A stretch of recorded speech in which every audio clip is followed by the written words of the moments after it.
Hi there, my name is Brooks from Character Design Forge. Just a quick announcement before we get started today. I have a new comic series called Adventures in Freelancing. You can go and see at yourfreelancecareer.com/comic. It's a collaboration between myself and Brent Galloway, a graphic designer and friend of mine, and we'll have new installments of the comic out on the first of the month from here on out. So I'm really excited about that. Go check it out. Today, we're talking about anatomy. And the thing that I find most frustrating about most introductions to anatomy is that it's simply not engaging enough. And for an artist, especially a newer artist, learning anatomy is going to be a vital part of their growth. So I want to go about it backwards. Now today we're going to do an exercise that combines proportion, line of action, and some construction. So the first thing that we want to do is sketch 3 different lines to determine the orientation of our character for the pose. So this starts with the eye line on the head here, the shoulders, as well as the pelvis. So already we can understand a lot about our character. We see that the eyes are pointed in this direction along with the rest of the head, and the way that the shoulders are oriented as far as perspective is concerned, this shoulder is perhaps closer to us than that one. And the same with the pelvis here. We can also assume that the way that the torso is, these 2 points are closer together, and these 2 are farther. So the torso is going to be curving a little bit like that. The next thing that we're adding is a line of action, or an S-curve. So we're starting at the top of the head here,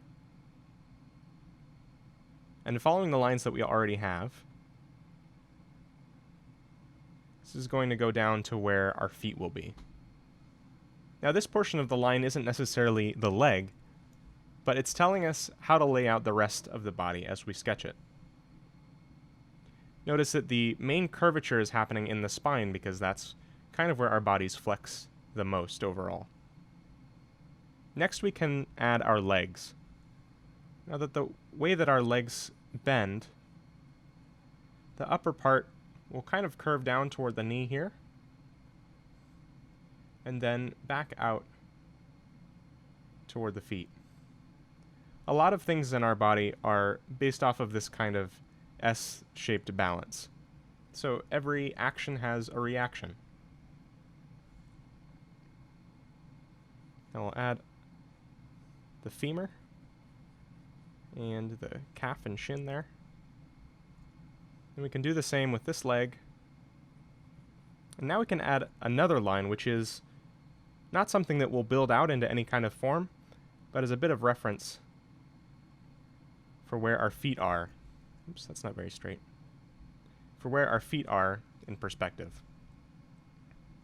Next with the arms, it's very similar. Say that our head and neck is here. Here's the shoulder.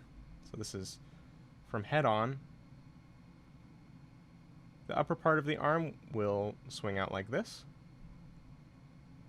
and the forearm will bend back like that. Now it depends on which way we're looking at each of these forms. Of course, the body is a bit complex,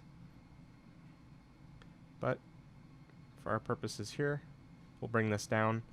Our hands typically tend to land a little bit further past our hip bone here. So the forearm ending at the hip is about accurate. We can add our other arm, and this shoulder seems to be a bit farther out than it should be, looking at the rest of the pose. So we'll bring the shoulder back in, add the upper arm, and the forearm. Maybe we'll have our character waving for a taxi. For the feet, I tend to add a bit of a shorthand. You know how our toes start at a larger shape and move down to a smaller toe? Well, I create a shape like this that's a bit of a triangle.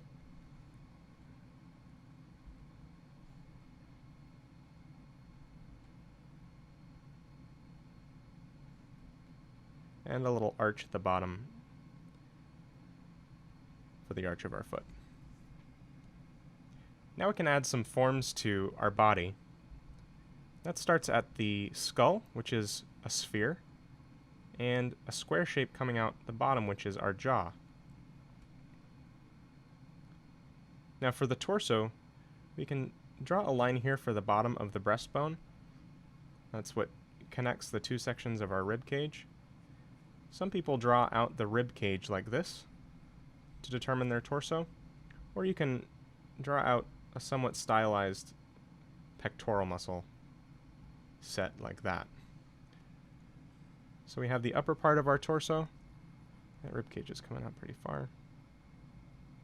Those meet at the back like that.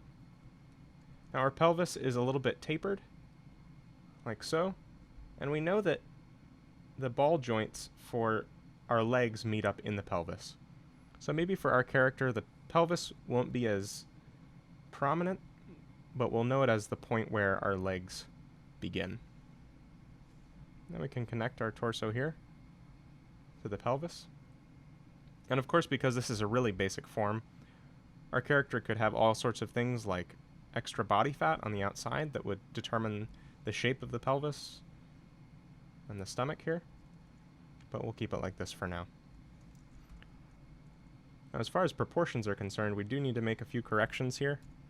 This is something that, especially for me, because I'm talking during this, I don't have my full energy, my full attention on the accuracy of my drawing, but it's something that you can adjust like that.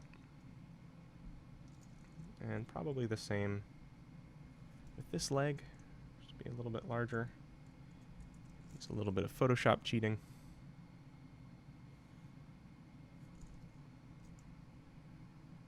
Do the same there. Now, as far as the forms and construction for our legs, we can go back to the side view. Our legs tend to do this. You will taper toward the knee and then flare out at the knee joint. Back will come up here to meet the glute. And then for our calf, it'll flare out in the back like this, and then come back to a point where the feet are, and curve back toward the ball of the foot. For the front, it's a bit of a similar shape because there's not much muscle where our shin is, so it's kind of mimicking the same shape. And we can go on to make the rest of our foot. Of course, add the arch at the bottom. Not too worried about how accurate our foot is. That looks a bit too drastic. That looks a bit big as well. So we can go ahead and add that. All of these forms that are in our legs and arms are just basic cylinders that we're building out of construction. So think of the leg as a mechanical leg. And instead of bending and deforming our flesh like this, if it was like a robot leg, these pieces would just end right here, and they'd be like cylinders around this joint. So we can do that here, and it helps give us dimension around our forms. Do the same over here.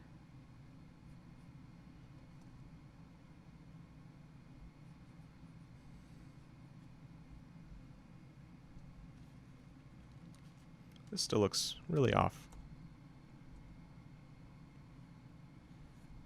I'm going to move this leg down. And what that means is the entire orientation of our pelvis, like that original line, is also moving. So just remember that kind of thing. It's okay to change later. From this view, our arm will start at the shoulder, of course, like this. It'll taper down toward an elbow. I like to keep elbows pretty simplified at just a point like this. It's still something I struggle with. I tend to overcomplicate the arm joints. That's definitely evident in some of my older art. But keeping it like this is nice and simple.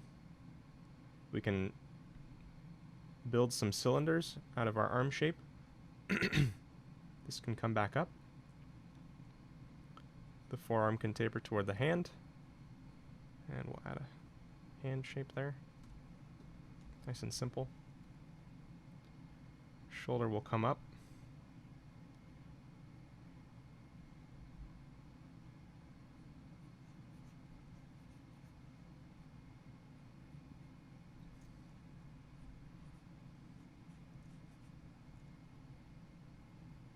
consider the construction like that.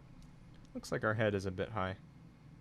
So yeah, we want this portion of the neck to meet up with our shoulders. We'll bring that down too.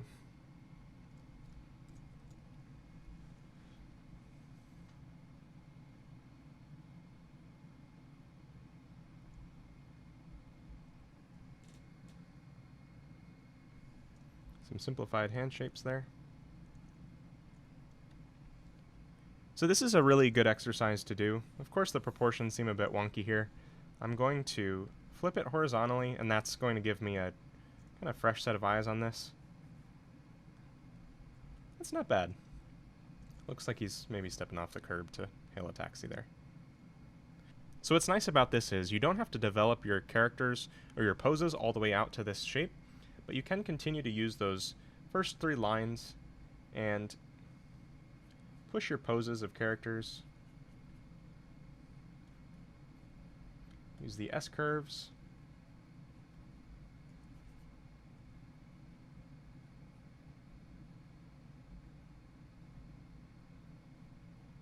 And this is giving you an understanding of not just anatomy, but human movement as well.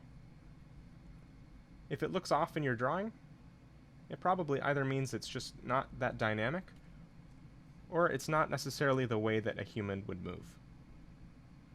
With some practice, you'll be able to get some of these proportions down a little bit better. You'll be able to work on the problem areas of your forms that you don't think are that realistic, and then you'll be able to translate and carry these skills over into any kind of character that you're drawing, even if it's not human or realistic. The same understanding of proportions and movement will be able to benefit you. I hope this video was beneficial for you. I'm making new videos every week at characterdesignforge.com. Subscribing on YouTube lets you know when they're made available. I'd like to thank everyone that supported the month of daily videos that I just wrapped up in August. Go ahead and head back and watch any that you may have missed.